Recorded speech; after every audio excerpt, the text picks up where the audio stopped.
नमस्कार, मीडिया नई सुबह के खास प्रोग्राम फेस टू फेस में आपका स्वागत है। मैं हूं ठाकुर हमवीर सिंह। आज हमसे बातचीत करने के लिए हमारे खास मेहमान हैं ठाकुर युवराज सिंह आलोक, जो कि पूरी दुनिया में, नोएडा एनसीआर में तो फेमस हैं ही। वो अपने ऐतिहासिक काम कार्यों की वजह से बहुत फेमस हैं, जनता के बहुत चाहते हैं। क्या कारण है इतने लोकप्रिय चेहरा है वो आलोक जी। जानेंगे उनसे उन्होंने अपने राजनीतिक और सामाजिक जीवन की शुरुआत कैसे की, किससे प्रेरणा लेकर की, कौन उनके प्रेरणा स्रोत हैं। सर, आपका स्वागत है फेस टू फेस में। जी धन्यवाद। तो जैसा कि आप बहुत लोकप्रिय हैं, हर चैनल पे, हर मैगजीन में, हर अखबार में अभी छाए हुए हैं, और ऐसे और समाज में आपका बहुत नाम है, तो ऐसे क्या ऐतिहासिक कार्य किया आपने जो इतने आप लोकप्रिय हैं, जनता के चाहते हैं? देखिए, जनता जनार्दन और आपका प्रेस भी लोकतंत्र का चौथा मजबूत स्तंभ है। वो हमारे साथ इसलिए रहता है क्योंकि एक तो ज़मीन से जुड़े हुए हम काम करते हैं। जो दुखी लोग हैं, वंचित लोग हैं, शोषित लोग हैं, समाज के किसी भी वर्ग, किसी भी क्षेत्र के, किसी भी धर्म के हों, उसमें हम कोई भेदभाव नहीं करते। दूसरा, हमारे लिए हमारे सिद्धांतों, हमारे प्रेरणा स्रोत ये जो भी सर्वोपरि हैं, हमारे श्रद्धेय परम पूज्य पिता जी Thakur Prempal Singh advocate, topper Lucknow university, president Lucknow university, जिन्होंने कैम्ब्रिज में लॉ पढ़ाया, 10 वर्ष रिसर्च स्कॉलर रहे। मनमोहन सिंह, सुब्रमण्यम स्वामी, सलमान खुर्शीद, राम जेठमलानी, अगड़म जड़म, कितने वहाँ पढ़ के आए। मेरे पिता ने वहाँ पढ़ाया। मुझे गर्व होता है तो अपने पिता की वजह से होता है कि मैं उस पिता की संतान हूँ। लेकिन मेरे अंदर अगर इन्फेरिटी कॉम्प्लेक्स आता है तो पिता का सोच के आता है कि जिस ऊंचाई पर, जिस पायदान पर, जिस सिद्धांतों की स्थापना मेरे पिता ने की, वैसा मुझे इस ब्रह्मांड में कोई नहीं दिखा। और सर, कॉम्प्लेक्स भी आता है। दूसरा सवाल मेरा इसी सवाल में साथ में जुड़ा हुआ है कि लोकप्रियता का राज क्या है सर? आप जनता के चहेते कैसे बने? ऐसे क्या क्या काम किया आपने पीछे? देखिए, आजकल नेता क्या हो गए हैं, दलाल हो गए हैं। हमने कभी भी दलाली नहीं की, हमने कभी भी कमीशनखोरी नहीं की। जहाँ भी किया पूरा ईमानदारी से काम किया। और कई बार क्या होता है, ये कई ग्रेड होते हैं व्यक्ति की पर्सनैलिटी के। जो टॉप ग्रेड का व्यक्तित्व होता है, जो टॉप ग्रेड की पर्सनैलिटी होती है, लक्ष्मी, दुर्गे, सरस्वती, 3 शक्तियाँ हैं। तो अगर वो टॉप ग्रेड का व्यक्ति होगा तो वो सरस्वती का पुजारी होगा, ज्ञान का पुजारी होगा, नैतिकता का पुजारी होगा, चरित्र का पुजारी होगा, जिसकी प्रतीक सरस्वती है। लेकिन जिसको सिर्फ धन चाहिए, लक्ष्मी जी सवारी करती हैं उल्लू की, और उल्लू को रात में दिखता है, अंधा कर देता है व्यक्ति को। तो एक अनाप शनाप गलत पैसा जब व्यक्ति के ऊपर आता है तो अंधा तो हो जाता है, वो बेकार हो जाता है। और जहाँ तक सिर्फ लक्ष्मी जी की 2 रूप हैं। एक लक्ष्मी जी विष्णु जी के पैर दबाती हैं, एक लक्ष्मी जी उल्लू की सवारी करती हैं। मतलब साधन और साध्य। तो हम लक्ष्मी जी को पैसे का सम्मान करते हैं, उसके बिना कई चीज़ों में दिक्कतें आती हैं। लेकिन हमने लक्ष्मी को, पैसे को सिर्फ साधन समझा, साध्य नहीं। हमारा एम नहीं है। हमारा एम है व्यक्तित्व का निर्माण करना, समाज की सेवा करना। समाज में जो कथनी करनी में जो आज के नेता काफ़ी अंतर कर देते हैं, ज़मीन आसमान का अंतर कर देते हैं, और किसी भी झंडे में, किसी झंडे के तले रहें, किसी पार्टी के तले रहें, उसके माध्यम से अपने खुद को वो शोभित करते हैं, खुद को सजाते हैं। जबकि जनता जनार्दन होती है, उसके माध्यम से व्यक्ति आगे बढ़ता है। जी, बीते काल में आपने कोरोना काल जो था, पब्लिक पूरी तराई मचा हुआ था, आपने उस दौरान भी बहुत सारे लोगों की सेवा की, हेल्प की। कोई यादगार पल बताइए आपका जो बीता हुआ। देखिए, जितने कोरोना काल में काफ़ी लोगों ने, काफ़ी समाज सेवी संगठनों ने, काफ़ी लोगों ने सेवाएं की अपने अपने तरीके से। कई लोगों ने तो इस तरीके की सेवाएं की, सेवा करेंगे, बाद में पहले फ़ोटो खिंचाएंगे, फिर सोशल मीडिया पर डालेंगे। इस चीज़ में हम राजा भैया को मानते हैं। किसी ने उनकी फ़ोटो ले ली हो, प्रेस वाला चला गया हो तो अलग चीज़ है, वरना राजा भैया ने कोरोना काल में, पिछले वाले में भी, इस वाले में भी, दोनों में बिना पब्लिसिटी किए, बिना अपने मुंह से बड़ी बड़ी बातें किए, उन्होंने बहुत ज़्यादा सेवा की। बहुत अधिक लोगों का उन्होंने उपकार किया, और जो उनकी शरण में आया उसका तो किया ही, जिसका उन्होंने पता लगा लिया उसका भी किया। जहाँ तक आप हमारी बात कर रहे हैं, हमारे आसपास, हमारे क्षेत्र में झुग्गी झोपड़ियों में काफ़ी लोग रहते हैं, रेहड़ी रिक्शे वाले लोग रहते हैं, जिनको पैसे की आमदनी बिल्कुल कम होगी, तो बिना हमने दिखावे के, बिना हमने सोशल मीडिया फ़ोटो डाले के उनकी पैसे से तो मदद की ही। कई ऐसे लोग जो अपनी बेटी को एक तरीके से, जो यादगार पल आप कह रहे हैं, एक ऐसा परिवार हमें मिला लक्ष्मी नगर के मार्केट में घूमता हुआ कि वो अपनी बेटी को एक तरीके से बेचने के कगार पर आ गया था कि अपनी बेटी को मैं सेल कर दूं कुछ हज़ार रुपए में, 10-20 हज़ार रुपये के लिए।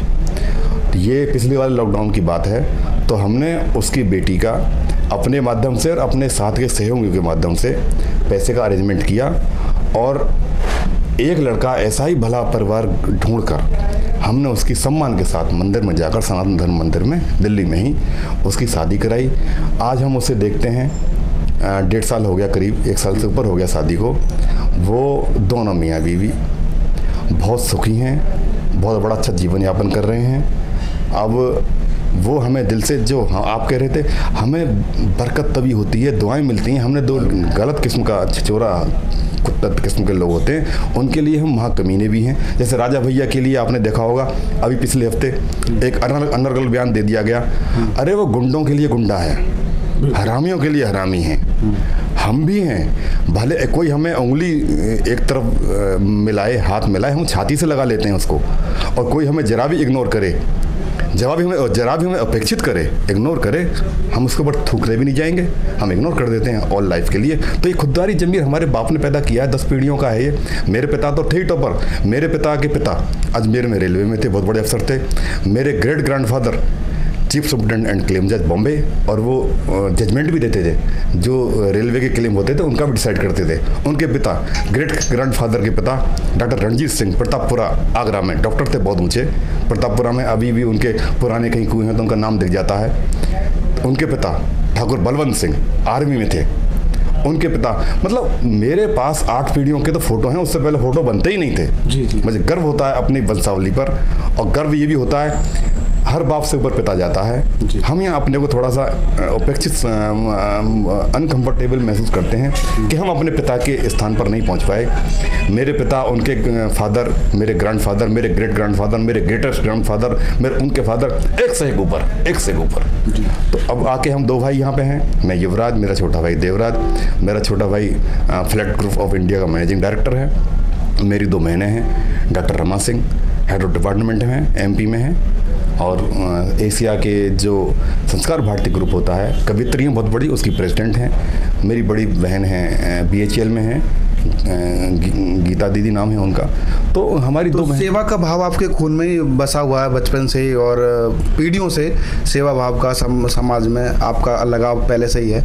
जैसा कि आप किसान यूनियन पार्टी से भी जुड़े हुए हैं, किसानों के लिए आप क्या नया कदम उठा रहे हैं अभी, और जैसे कि आपके धरना प्रदर्शन किसानों की आवाज़ उठाते रहते हैं, थोड़ा बताइए। देखिए, नोएडा में तो अथॉरिटी ने जो हमारी ज़मीनें हैं, जो हमारे आज के मकान हैं, जो कल को हमारे बच्चे के होंगे, उस पर नोएडा अथॉरिटी ने लगभग एक तरीके से कब्जा शाही कर लिया है।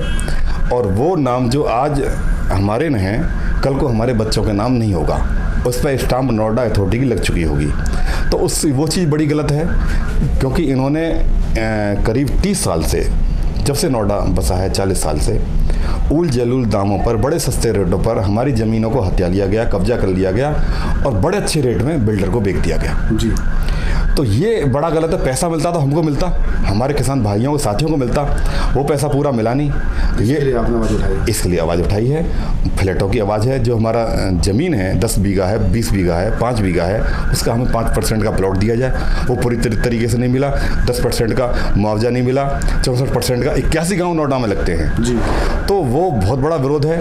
और अभी हमने कल कपड़े लहराकर, उससे पहले हमने, मतलब अलग अलग तरीके से हम अपना विरोध प्रकट करते हैं, जो भारतीय लोकतंत्र में जरूरी होता है। लेकिन उसके बावजूद भी अभी हमारी सुनवाई उस तरीके से होने रही। मौखिक तो उन्होंने बोल दिया था 10 दिन पहले, लेकिन वो कागजी रूप में लिखकर हमें दें, जिससे कल को कोई दिक्कत या अथॉरिटी करे तो हमारा दावा भी पुख्ता हो सुप्रीम कोर्ट के आगे। वैसा कुछ हुआ नहीं, हल्ला बोल हमने करके। अब अलग अलग तरीके से देख रहे नहीं होगा तो ये इस तरह हमारा बढ़ता जाएगा। आने वाले विधानसभा चुनाव में आपकी क्या भूमिका रहेगी? देखिए, ये जो हाईकमान है करेगा राजा भैया, उनके राजा भैया हमारे नेता हैं। हमने अपने पिता के बाद में, पिता तो थे ही, उसके अलावा भी सब कुछ हमारे थे, खाली ये नहीं है पिता ही थे। उसके अलावा हमने नेता मानना आसान नहीं होता, हर किसी को नेता में नहीं मान सकता। मैंने कोई नेता नहीं माना, मैंने राजा भैया को अपना नेता माना हुआ है, गर्व है मुझे। तो राजा भैया जो भी कहेंगे, जो भी उनका इशारा होगा, उस तरीके से हम आगे बढ़ेंगे, काम करेंगे, सीटों पर लड़ेंगे और जिंदाबाद तरीके से। जो लोग आपको देख रहे हैं उनको क्या मैसेज देना चाहेंगे आप? मैं अपने जनता, देश की जनता से, प्रदेश की जनता से, क्षेत्रीय जनता से अपील करूंगा कि जब ये विधानसभा चुनाव आएंगे तो आप एक तो लालच ना करें। एक आदमी लालची भिखारी बना देता है, अपंग बना देता है, एक आदमी आपको सक्षम बनाता है, स्वाभिमानी बनाता है, आत्मबली बनाता है, स्वावलंबी बनाता है। तो कोई आपको पैसे देता है, कोई आपको वोट की आपको खरीदना चाहता है ड्रिंक के माध्यम से, किसी और लालच को देकर। तो जो आपको लालच दे रहा है उसको तो आप कभी भी वोट ना दें, ये मेरा निवेदन है आपसे, क्योंकि वो आपके वोट की कीमत लगाता है, जबकि वोट की कीमत अनमोल होती है, वोट की कोई कीमत नहीं होती। तो कभी भी उस व्यक्ति को वोट ना दें। और कई बार क्या है, हम किसी पार्टी से, संगठन से, दल से जुड़े हुए होते हैं, चाहे वो जो मर्जी पार्टी हो, मैं किसी का नाम नहीं लेता। आप व्यक्ति को भी देखें, पार्टी से अलग अगर आप किसी पार्टी के समर्थक हैं लेकिन दूसरी पार्टी में आपको पर्सनैलिटी, व्यक्ति अच्छा दिखता है, तो मेरी अपील आपसे यही होगी कि आप उसको वोट दें, उसको वोट दिलाएं।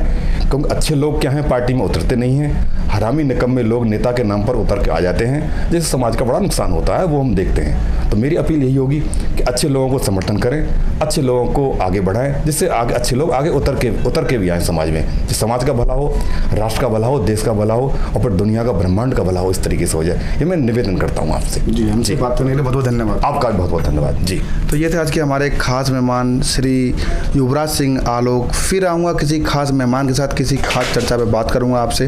देखना न भूलें face to face Thakur Hamvir Singh के साथ। जय हिंद, जय भारत।